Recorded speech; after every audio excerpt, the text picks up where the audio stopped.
Hear the Passion Gospel according to St. Luke. Then the assembly rose as a body and brought Jesus before Pilate. They began to accuse him, saying, "We found this man perverting our nation, forbidding us to pay taxes to the emperor, and saying that he himself is the Messiah, a king." Then Pilate asked him, "Are you the king of the Jews?" He answered, "You say so." Then Pilate said to the chief priests and the crowds, "I find no basis for an accusation against this man."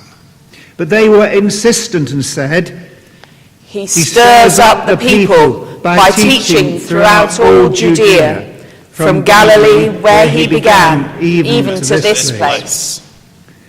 When Pilate heard this, he asked whether the man was a Galilean.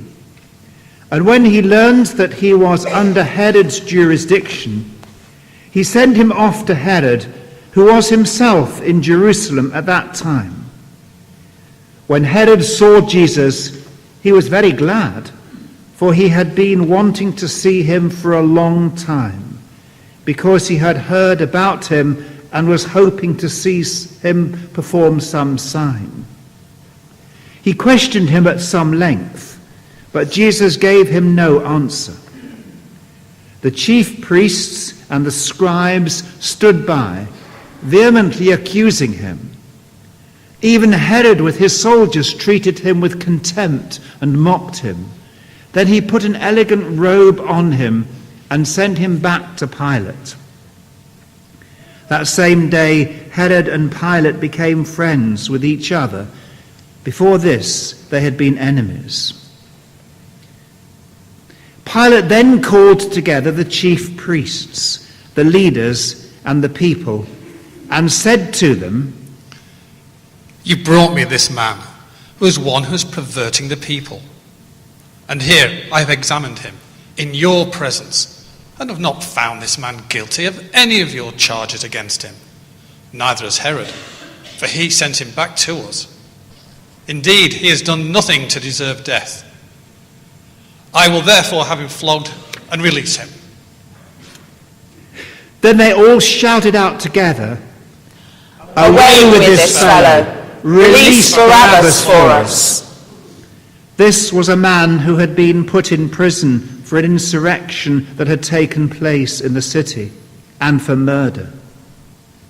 Pilate, wanting to release Jesus, addressed them again, but they kept shouting, "Crucify him! Crucify him!"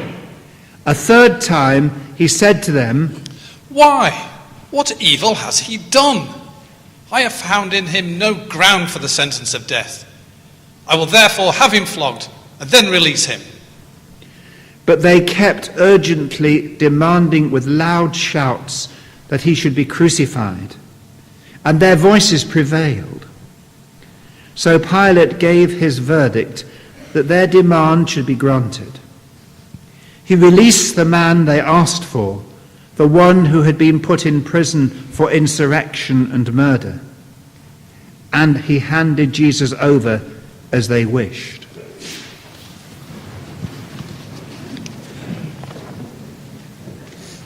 As they led him away, they seized a man, Simon of Cyrene, who was coming from the country. And they laid the cross on him and made him carry it behind Jesus. A great number of the people followed him, and among them were women who were beating their breasts and wailing for him. But Jesus turned to them and said, "Daughters of Jerusalem, do not weep for me, but weep for yourselves and for your children. For the days are surely coming when they will say, 'Blessed are the barren, and the wombs that never bore, and the breasts that never nursed.' Then they will begin to say to the mountains, 'Fall on us,' and to the hills, 'Cover us.' For if they do this when the wood is green, what will happen when it is dry?"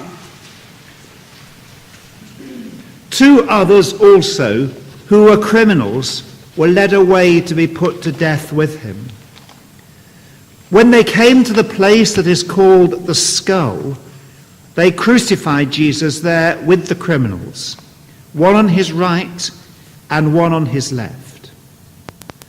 Then Jesus said, Father, forgive them, for they do not know what they are doing. And they cast lots to divide his clothing. And the people stood by watching.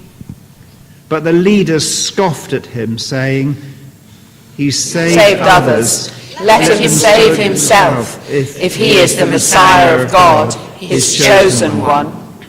The soldiers also mocked him, coming up and offering him sour wine, and saying, If you are the King of the Jews, save yourself.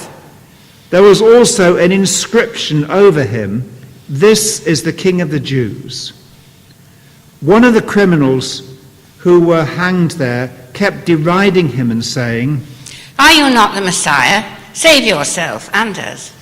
But the other rebuked him, saying, Do you not fear God, since you are under the same sentence of condemnation? And we indeed have been condemned justly, for we are getting what we deserve for our deeds. But this man has done nothing wrong.